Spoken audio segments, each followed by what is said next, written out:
로마서 8장 31절에서 34절까지 말씀 봉독해 드리겠습니다. 그런즉 이 일에 대하여 우리가 무슨 말하리요? 만일 하나님이 우리를 위하시면 누가 우리를 대적하리요? 자기 아들을 아끼지 아니하시고 우리 모든 사람을 위하여 내주시니가 어찌 그 아들과 함께 모든 것을 우리에게 주시지 아니하겠느냐? 누가 능히 하나님께서 택하신 자들을 고발하리요? 의롭다 하시는 이는 하나님이시니 누가 정죄하리요?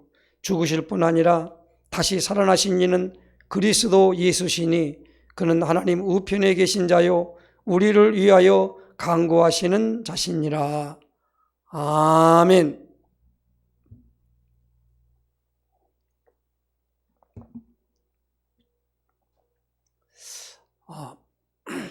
우리 신앙고백 선포하십시다. 주는 그리스도시요 살아계신 하나님의 아들이십니다. 그리스도는 하나님 만나는 길이 되십니다. 죄와 저주에서 해방 주셨습니다. 사단을 이긴 권세를 주셨습니다. 아멘. 할렐루야.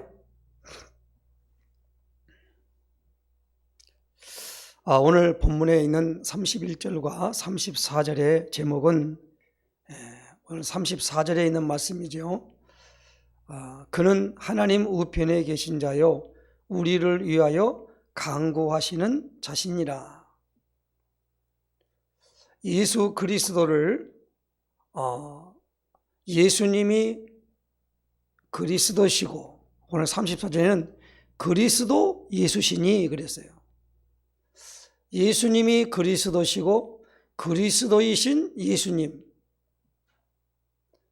사도행전 5장 42절에 보면 초대교회 성도들은 다 전도를 할 때에 그 주제와 그리고 내용이 뭐냐면 저희가 날마다 성전에 있든지 집에 있든지 예수는 그리스도라 가르치기와 전도하기를 그치지 아니하니라 그랬습니다.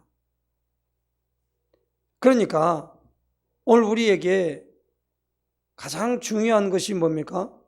예수 그리스도를 전달하기 위하여 사도 바울을 하나님이 택하시고 그를 이 복음 아래 있게 하려고 율법 아래에서 태어나 율법의 엄한 교육을 받고 자라게 했습니다. 갈라디아서에 보면 바울이 이렇게 고백합니다. 나를 모태로부터 택정하시고 자기 아들을 나에게 나타내시기를 기뻐하실 때에 그랬습니다. 자기 아들을 나에게 나타내시기를 기뻐하실 때에. 그러니까 그는 하나님을 믿는 사람이었어요. 그런데 그는 뭐요? 율법을 중심으로 그는 그동안에 그것이 하나님을 잘 섬기려고 얼마나 몸부림친 사람입니다. 우리 세상 사람으로 바라볼 때 정말 훌륭한 사람입니다. 정말 인간 가치 있는 인생을 한번 살아보려고 몸부림치는 사람이었어요. 마치 우리나라에서도 보면 다른 종교입니다마는 저 불교에 있는 성철 스님과 같은 사람입니다. 얼마나 인생이라는 게 참 보니까 너무나 참 기구하거든요. 거기서 어떻게 하면 내가 이걸 벗어날 것이냐 몸부림친 거예요. 다른 사람들은 그런 것도 없이 그냥 지 맘대로 살아가는 사람이 있지 않습니까? 그러니까 그런 사람을 가리켜 우리는 막가파라 그러잖아요. 막가파 사람을 죽여도 뭐 거짓말 좀 한 거야 뭐 인생 살려면 다 그런 거 아니야. 그러고 살아가는 삶인데 그런 것이 자기에 맞지 않은 것을 알고 몸부림치는 사람들이 얼마나 훌륭합니까? 우리 인생에 있어서 바울같이 이 정확하게 하나님을 만나고 하나님이 바로 예수님인 걸 만나게 된 거예요. 얼마나 놀랬겠습니까? 예수 믿는 사람들은 하나님을 이 영화롭게 하지 못하는 족속들이라는 것을 알고 그를 죽이려고 말이에요. 그리고 또 그들을 갖다가 어떻게 하면은 그런 행동을 하지 못하도록 하기 위하여 그들을 체포하고 구금하고 그걸 끌어다가 이제 그 대제사장들과 그리고 서기관들과 바리새인들, 이 사람들을 가리켜 그 당시에는 백성의 관원이라 그랬어요. 이 관원들에게 그 모든 것에 그 체포하는 영장을 갖고 가다가 지금 시리아의 수도 다마스커스, 다메섹입니다. 그 도상에 가다가 예수님이 하늘로부터 그를 부르게 된 겁니다. 그는 사도행전에 그 간증을 2번이나 하고 그리고 그 사실이 사도행전 9장에 자세하게 나와 있어요. 특별히 사도 바울은 사도행전 9장 15절에 이 사람은 내 이름을 위하여 이방인과 임금들과 이스라엘 백성들에게 전하기 위하여 택한 나의 그릇이라. 내 이름을, 예수님의 이름을. 그래서 사도 바울은 로마서 1장 1절에 예수 그리스도의 종 바울은 사도로 부르심을 받아 하나님의 복음을 위하여 택정함을 입었으니 그랬어요. 이 복음은 그 아들에 관하여 선지자들로 말미암아 그 아들에 관하여 성경에 미리 약속하신 것이라 라고 딱 정의를 내려놨어요. 그래서 이 복음에 대한 그 약속하신 그분이 누구냐? 육신적으로는 다윗의 혈통에서 나셨고 성결의 영으로는 죽은 자 가운데서 부활하여 하나님의 아들로 인정되셨으니 그랬어요. 성결의 영이라 그랬습니다. 성결의 영이 뭡니까? 성령입니다. 성령으로 말미암아. 그러므로 하나님의 아들로 인정되었기 때문에 그 아들로 인정된 것을 바울은 오늘 로마서 8장에 맏아들이라 그렇게 말했습니다. 그리고 우리는 이 예수님을 만나기 전에는 이 사도 바울은 종의 영에 끌림을 받았어요. 그런데 예수님을 만나고 아나니아로부터 안수를 받는데 성령이 임함으로 그가 뭡니까? 이제 하나님의 아들 되시는 예수님을 우리가 그리스도로 알아보는 그 기능이 생기면서 그가 깨닫기를 뭐라고 하냐면 양자의 영을 받았다라는 겁니다. 그래서 예수님이 하나님을 아버지라 부른 것처럼 우리도 아빠, 아버지라고 부르짖는다고 로마서 8장에 그대로 되어 있습니다. 그래서 오늘 우리는 바울이 말한 대로 예수님을 바로 알지 못할 때에는 어떤 거냐? 종의 영을 받는다는 겁니다. 그러므로 율법을 따라갈 수밖에 없어요. 종의 영입니다. 성경은 성령과 악령에 대하여 말하고 있습니다. 그 악령을 가리켜 사탄, 마귀, 귀신이라고 존재합니다. 그러니까 오늘 우리는 이 부분들이 분명하게 나와야 됩니다. 성령, 악령이 싸운다. 말이 안 되는 소리죠. 성령, 악령이 싸우는 게 아니요. 이 악령은 성령의 그 빛 앞에 가지를 못합니다. 그래서 성경은 말합니다. 빛이 오면 어둠이 물러가듯이 그랬습니다. 그러므로 우리가 성령에 사로잡힌 바 되면 뭡니까? 악령은 가지 말라 해도 가게 돼 있습니다. 그러니까 우리가 볼 때에 예수님이 이 땅에 육신적으로 있을 때에 예수님이 가는데 거기에 있는 사람이 갑자기 소리를 지르면서 나사렛 예수여 우리를 멸하러 왔습니까? 라고 막 그냥 고백을 하는 거예요. 그 사람이 무릎을 꿇고 말이에요. 알아봐요. 왜? 이 모든 영적인 세계가 있기 때문에 그렇습니다. 그러므로 오늘 우리가 여기에서 분명하게 말한 부분에 이제 하나님의 자녀를 하나님이 만드셨다는 겁니다. 이거는 우리가 신분을 날마다 확인을 해야 돼요.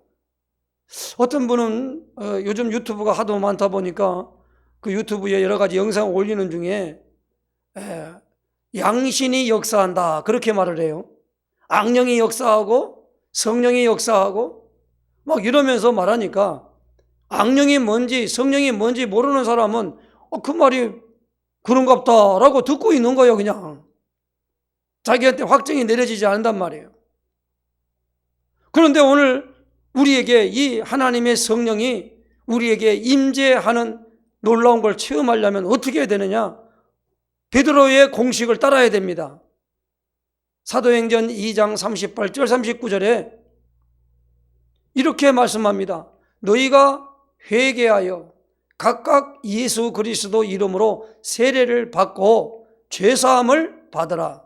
그리하면 성령의 선물을 받으리니 하나님이 얼마든지 부르신 자들에게 하신 것이라. 이렇게 분명히 말씀하고 있습니다. 그렇기 때문에 그 공식을 따라야 돼요. 회개해야 됩니다. 그리고 뭡니까? 예수 그리스도 이름으로 세례를 받아야 됩니다. 뭡니까? 이 말은 무슨 말입니까?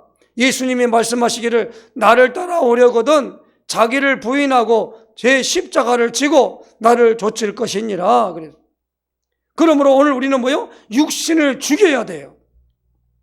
바울은 예수님과 더불어 세례받은 것이 무엇입니까? 죄에 대하여 죽고 하나님에 대하여 산 자로 표시한다 라고 할 때 요한의 물세례를 받는 것처럼 오늘 우리에게 뭡니까? 이 예수님의 이름으로 세례를 받으면 그런 의미를 믿는 걸로 내가 인정한다는 겁니다.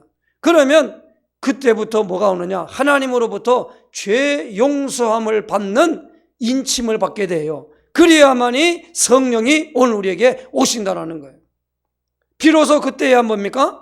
하나님의 자녀가 된다라는 겁니다.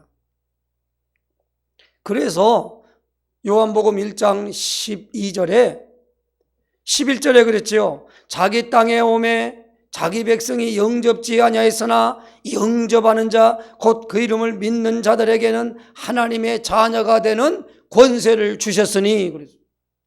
요한일서 5장 1절에 보면 예수께서 그리스도이심을 믿는 자마다 하나님께로 난 자니 그랬어요. 그러므로 오늘 우리가 이 세례와 더불어 우리가 그 이름을 믿는 믿음이 뭡니까? 예수님의 이름을 듣고 그 이름을 마음속의 주인으로 영접하는 겁니다. 그럼 하나님의 자녀가 되는 권세를 주셨다 했단 말이에요. 영접하면 하나님 자녀가 되는 권세를 줬기 때문에 그 영접이라고 하는 부분이 내 마음에 오시옵소서라는 겁니다. 그건 뭡니까? 물세례로 말미암아 요한의 세례가 아니라 회개의 세례가 아니라 예수 그리스도 이름으로 세례를 받는 거예요. 그러면 너는 이제 죽었다. 이 육신은 죽었다. 그러면 이제 뭐야? 하나님을 내가 갈망합니다. 라는 뜻이 세례랍니다. 그래서 베드로는 이렇게 말합니다. 세례는 노아 때에 모든 호흡하는 그 육체를 물로 수장한 것처럼 물로 죽고 그리고 뭐요? 이제 거기서 뭐냐면 다시 죽은 자 가운데 다시 살아나는 그것을 말하고 있는데 바울은 로마서 1장에 복음을 설명하면서 성결의 영어로는 그랬어요. 죽은 자 가운데서 부활하여 하나님의 아들로 인정되셨다라는 거예요. 그러므로 오늘 우리는 영이 다시 사는 거요. 그것을 가리켜서 오늘 우리는 뭡니까? 하나님의 자녀라 그런단 말이에요. 그 하나님의 자녀는 예수님을 믿도록 우리를 이끌었다라는 거예요. 그래서 뭡니까? 그리스도 예수 안에 있는 자에게 그런데 내가 예수님 안에 들어가려면 기도를 많이 해야 되나? 봉사를 많이 해야 되나? 교회 열심히 나가야 되나? 그런 게 아니라는 거예요. 무엇입니까? 하나님께서 하나님의 자녀를 만들어서 그런 것은 오늘 바울은 뭐라고 말합니까? 어제 아침에 우리가 받았지요. 여기 나오는 보니까 29절에 하나님이 미리 아신 자들을 또한 그 아들의 형상을 본받게 하기 위하여 미리 정하셨으니 이는 그로 많은 형제 중에서 맏아들이 되게 하려 하심이니라. 이분이 누구요? 예수님을 어떻게 해요? 맏아들이 되게 했는데 우리를 불러가지고 어떻게 했습니까? 그 아들의 형상을 본받게 하기 위해서. 그래 우리는 예수님의 형상을 본받아 가도록 하는 겁니다. 이것을 우리는 어제 아침에 받았지요. 빌립보서 1장 6절에 너희 안에서 착한 일을 시작하시니가 그리스도 예수의 날까지 이루실 것을 우리는 확신하노라 이랬습니다. 그리스도 예수의 날이요. 뭐요? 아들의 형상을 본받기까지. 그러니까 우리가 하나님의 자녀는 교회에서 뭡니까? 예수님을 닮아가는 그것이 무엇입니까? 모범이에요. 그것이 모델이에요. 그걸 따라가는 거예요. 어떤 사람의 목사님의 신앙을 본받고 아니에요. 오늘 우리는 예수님의 그 형상을, 아들의 형상을 본받게 우리를 불렀기 때문에, 그래서 그것을 말합니다. 이 미리 정하신 그들을 부르신 그들을 또한 의롭다 하시고 의롭다 하신 그들을 또한 영화롭게 하였느니라 그랬어요. 그러므로 오늘 아침에 읽는 메시지가 뭡니까? 그런즉 이 일에 대하여 우리가 무슨 말을 하리요? 만일 하나님이 우리를 위하시면 누가 우리를 대적하리요? 지금 우리를 세상에서 말이요, 우상 섬기고 있는 사람을 불러다가 교회 일원이 되게 만들었어요. 만드는 그 이유, 목적이 뭐냐 하니까 하나님의 아들 예수 그리스도를 그 형상, 영을 본받게 하기 위하여 불렀단 말이에요. 그 우리의 최종 목적이 뭡니까? 예수 그리스도를 내가 예수 그리스도와 같이 되는 거예요. 이게 모범입니다. 다 된 게 아니에요. 오늘 우리는 다 된 것처럼 말해요. 교회는 전부 천사만 왔습니까? 아니요. 교회는 천사 온 게 아니요. 아들의 형상을 본받는 그 일로 말미암아 나가는 사람은 그는 천사와 같이 될 수가 있어요. 오늘 예수님이 분명하게 말했습니다. 수고하고 무거운 짐진 자들아 다 내게로 오라. 내가 너희를 쉬게 하리라. 나는 마음이 온유하고 겸손하니 나의 멍에를 메고 내게 배우라. 그리하면 너희 마음이 쉼을 얻으리니 내 멍에는 쉽고 내 짐은 가벼우니라. 예수님의 그 아들의 형상을 본받기 위해서 예수님이 말씀하신 대로 멍에를 메고 배워야 돼요. 내 멍에는 쉽고 내 짐은 가볍다라는 거예요. 우리가 예수 믿고 딱 오면은요, 교회에 오면은 일단 세상의 문화와 교회의 문화가 달라요. 그러면 우리에게 자동으로 나타나는 현상이 있습니다. 그게 뭐요? 갈등입니다. 그 갈등이 없는 사람은 예수 믿는 사람이 아니요. 당연하게 예수 믿는 사람은 갈등이 오게 돼 있어요. 마치 사도 바울이 육신을 따라가고 마음으로는 하나님의 법을 즐거워하는데 하나님의 마음을 지킬 수가 없는 거예요. 그러다 보니까 그 안에서 오라 나는 공고한 사람이로다. 누가 이 사망의 몸에서 누가 나를 건져내랴. 우리 주 예수 그리스도로 말미암아 하나님께 감사하노니, 그러므로 내가 마음으로는 하나님의 법을, 육신으로는 죄의 법을 섬기노라. 그러면서 로마서 8장에 말하면 그러므로 이제 그리스도 예수 안에 있는 자에게는 결코 정죄함이 없나니, 이는 그리스도 예수 안에 있는 생명의 성령의 법이 죄와 사망의 법에서 너를 해방해버렸다라는, 이것을 오늘 우리가 체험하는 것이 신앙생활이에요. 그러니까 우리는 신앙생활을 하려면 반드시 뭡니까? 성령 체험하지 않으면 안 돼요. 그러면 도저히 죄와 사망의 법에서 빠져나올 수가 없어요. 생명의 성령의 법에서 법이 거기서 빠져나오도록 만든다는데 그걸 모르고 있는데 어떻게 빠져나옵니까? 그러므로 오늘 우리에게 이러한 어마어마한 하나님의 자녀가 되었고 하나님의 어마어마한 축복을 받은 우리가 되었다라는 거요. 이건 뭐요? 하나님이 하셨어요.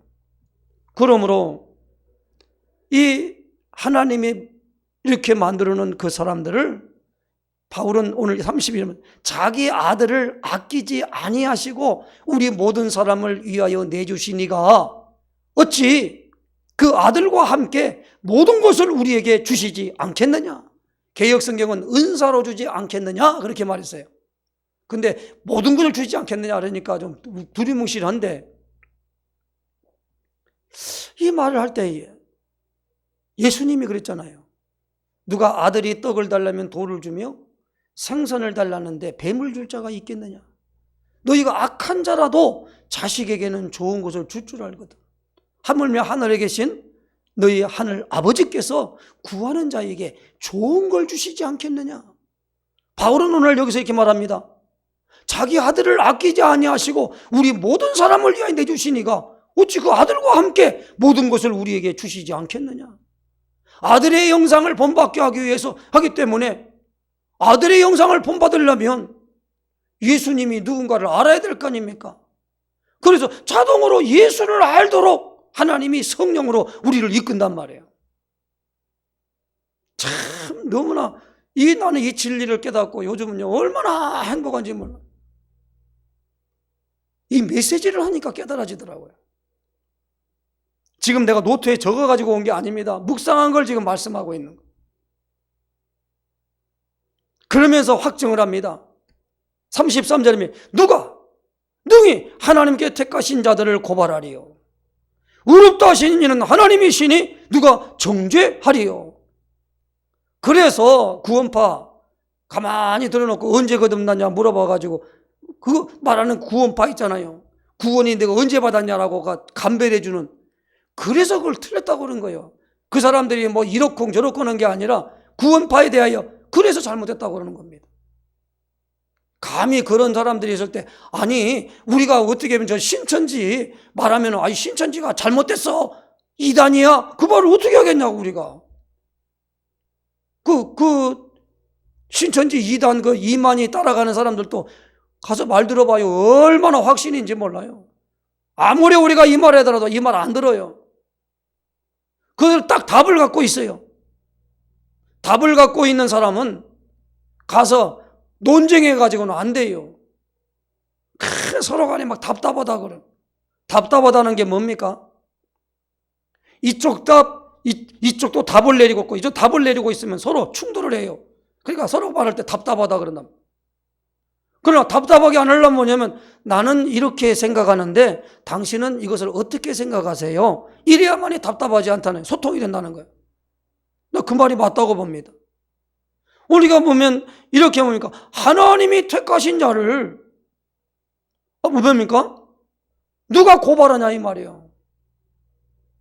그러니까 하나님의 자녀가 하나님이 자녀를 만들어놔서 하나님을 알게 하고 하나님을 알라고 그러니까 하나님이 광범위한 모두가 하나님이잖아요. 그러니까 뭐요? 그 아들 하나님 보호자 높고 높은 보호자를 떠나서 이 땅에 오셔서 내가 하나님께로부터 나서 왔다 그런단 말이에요. 그러니까 사람들이 이해를 못하는 거예요. 당신은 저 나사렛 요셉 목수의 아들 아니냐 이거예요. 사람이 낳고 당신의 어머니는 마리아 아닙니까? 당신 동생들도 지금 있지 않습니까? 라고 말하면서 어찌 하나님께서 왔다 그러냐 이거예요. 특별히 그 논쟁 중에는 무엇입니까? 요한복음 8장에 보니까 예수님이 요한복음 8장 31절에 이렇게 말했지요. 자기를 믿는 유대인들에게 말씀했습니다. 내 말에 거하면 참으로 내 제자가 되고 진리를 알지니 진리가 너희를 자유롭게 하리라. 그 말했단 말이에요. 그러니까 우리는 한 번도 종이 돼 본 적이 없는데 어찌 자유케 된다고 말을 합니까? 하고 예수님에게 물었어요. 우리는 아브라함의 자손이다. 그러면서 우리는 뭐 이런 자손이라고 하니까는 예수님이 뭐냐면 아브라함이 있기 전에 내가 있었다 그랬어요. 그들이 아직 내가 50도 안 됐는데, 육신의 나이로 50도 안 되는데 아브라함을 아냐? 라고 그랬어요. 아브라함이 있기 전에 내가 있었다는. 이 말이 이해됩니까? 모르지요. 자, 오늘 이 부분으로 말미암아 우리에게 주어지는 가장 중요한 본문이 무엇입니까? 예수 그리스도를 통하여서 이제 뭡니까? 그 아들과 함께 모든 것을 우리에게 주시지 않겠냐. 그러면서 이 33절에 누가 하나님 택한 자를 고발하겠냐. 또 34절에 누가 정죄하리요? 그랬어요. 죽으실 뿐 아니라 다시 살아나신 이는 그리스도 예수시니 그는 하나님 우편에 계신 자요 우리를 위하여 간구하시는 자신이라 그랬어요. 오늘 우리가 그래서 이번 주 강단이 뭐예요? 대제사장 되신 예수님을 믿음으로 예배드려야 된다 그랬습니다. 꼭 기억하시기 바랍니다. 대제사장 대신 제사장이 하는 일이 뭡니까? 기도하는 거요. 그래서 기도하는 것이기 때문에 히브리서 5장에 뭐라고 말합니까? 3장부터 보겠습니다. 3장에 보면 3장 1절에 믿는 도리의 사도이시며 대제사장이신 예수를 깊이 생각하라 그랬어요. 5장에 뭡니까? 대제사장마다 이 하나님의 일에 속한 일에 사람을 위하여 세움을 입었다라는 거예요. 그러면서 히브리서 5장 7절에 보니까 예수님도 예수 그리스도도 육체로 계실 때에 심한 통곡과 눈물로 간구의 소원을 아뢰고 경건하심을 통하여 들으심을 입었느니라. 아들이시라도 받으신 고난을 통하여 순종함을 배워 이렇게 말씀을 합니다. 그러면서 이 땅에 예수님이 뭡니까? 육체로 계실 때에 늘 모여 기도해 셨어요. 분명하게 말합니다. 하나님은 아들의 형상을 본받게 하여 우리를 불렀기 때문에 예수님이 기도한 것처럼 우리도 기도가 하게 됩니다. 그래서 이 기도가 된다는 것이 오늘 로마서 8장에 26절 27절에 이와 같이 성령도 우리 연약함을 도우시나니 우리가 마땅히 기도할 바를 알지 못하나 성령이 말할 수 없는 탄식으로 오늘 우리를 위해 간구한다는 거예요. 그러니까 예수님이 이 땅에 육체로 계실 때에 심한 통곡과 눈물의 간구의 소원을 아랬다는 말이에요. 이것이 오늘도 우리에게 그대로 우리에게 기도가 있어져야 될 줄로 믿습니다. 육체를 갖고 있기 때문에 이 기도가 있어야 돼요. 육체를 떠나면 그럴 필요가 없단 말이에요. 지금 살아계셔서 하나님 보좌 우편에서 기도하고 있는데 스데반 집사는 순교당할 때에 우편에 서신 것을 보았다 그랬어요. 바울은 우편에서 지금 우리를 위하여 지금 간구하시고 있다는 거예요. 대제사장이 되십니다. 그러므로 오늘 우리에게 중요한 부분에 보혜사, 보는 무엇입니까? 보호자, 뭡니까? 왕권입니다. 은혜를 베풉니다. 그걸 제사장입니다. 그 다음에 이제 스승이 되는 거요. 선지자입니다. 그러므로 오늘 우리에게 보혜사 성령으로 말미암아 오늘 우리에게 충만하게 되어지면 성령이 오늘 우리에게 오면 우리로 말미암아 기도를 하도록 만들어준다는 거예요. 성령 받은 사람은 자기 마음대로 못 삽니다. 성령에 이끌려 살아야 돼요. 그래가지고 기도를 안 하잖아요. 그러면 세상에 좋은 게 아무것도 없도록 만들어버립니다. 그래서 기도 자리에 이끌도록 하나님이 하셔요. 그럴 때 육체의 고난은 아무것도 아니에요. 예수님은 네 눈이 범죄하거든 빼버려라. 그 빼고 간이 천국에 들어가니 더 낫다는 거예요. 손이 범죄하거든 손을 잘라버려라. 없이 가는 게 낫대요. 이 땅에 육신에 포동포동하게 밥 먹고 잘 살고 있는 부분에 있어가 절대 라우디게아 교회가 나는 부자라, 부족한 것이 없다라고 말하는데 내가 보니까 너는 지금 그 모든 거 보니까 영적으로는 완전히 잘못된 거요. 네가 차갑든지 뜨겁든지 해라 이거요. 만약에 미지근하면 내 입에서 너를 토해낼 것이다. 그러면서 요청하기를 가서 금으로 연단한 금을 사서 그것을 부욕해 하고 그리고 이 옷을 사서 입으라는 겁니다. 그리고 이제 그들에게 이제 그 라우디게아 교회에게 이제 예수님께서 그걸 사라라는 거예요. 사서. 그리고 안약을 사서 눈에 바르라 그런 겁니다. 우리가 이 부분을 알아들여야만 됩니다. 지금 하나님 보좌 우편에서 우리를 위하여 강구하신 자이기 때문에 사탄에 의하여 절대적으로 농락당하면 안 됩니다. 죄를 짓고 다음 대학에 이제 다 끝났어. 그런 게 아니고, 무엇입니까? 죄에 대하여 죄를 지으면, 사탄은 죄를 지으면, 그다음부터 뭡니까? 너는 끝났어! 라고 말하는데, 거기에 고발할 수 없다, 이 말이요. 예수님이 우리를 위하시고, 하나님이 호적을 파낸 것도 아니고, 하나님이 다 위하시고 있는데, 왜 거기에 속아 넘어가냐, 이 말입니다. 오늘 이 부분을 꼭 기억해야 됩니다. 여기 나오는 이제 우리를 위하여 강구하시는 자신이라. 눈에 보이지 않지만 이 놀라운 사실을 붙잡고 오늘 우리가 하나님 앞에 뭡니까? 기도에 집중하는 역사 있으셔서 오늘 우리가 보혜사 성령으로 충만함을 입을 때 모든 부분에 오늘 우리 안에 평안함 가운데서 진행되어지는 삶이 우리에게 체험되게 될 줄로 믿습니다. 이 축복을 누리는 역사 있으시기를 예수님의 이름으로 축원해 드립니다. 기도합니다. 하나님 감사합니다. 이 아침도 주님 귀한 말씀을 통하여 확증하여 주신 것을 정말 감사를 드립니다. 예수님을 그리스도로 믿고 예수님을 내 인생의 주인으로 아버지 하나님이여 이제 내 생각, 내 방법, 내 뜻을 내려놓고 오직 하나님의 계획, 하나님의 모든 생각, 하나님의 놀라운 계획을 붙잡고 나가는 모든 현장 속에 어떠한 장애가 있더라도 오늘 우리는 아버지 하나님이여 염려하거나 걱정하거나 근심할 필요가 없으면 아버지 하나님이 오늘 우리를 위하시면 하셨사오니 하나님이 놀라운 역사를 통하여 오늘 우리를 이끌어감을 믿고 또 하나님 앞에 영광 돌리며 오늘도 예수로 말미암아 찬미의 제사를 하나님께 드리는 놀라운 찬송을 아버지 드리는 이 놀라운 역사가 있어질 수 있도록 인도하여 주시옵소서. 그리스도이신 예수님의 이름으로 간절히 기도드리옵나이다. 아멘.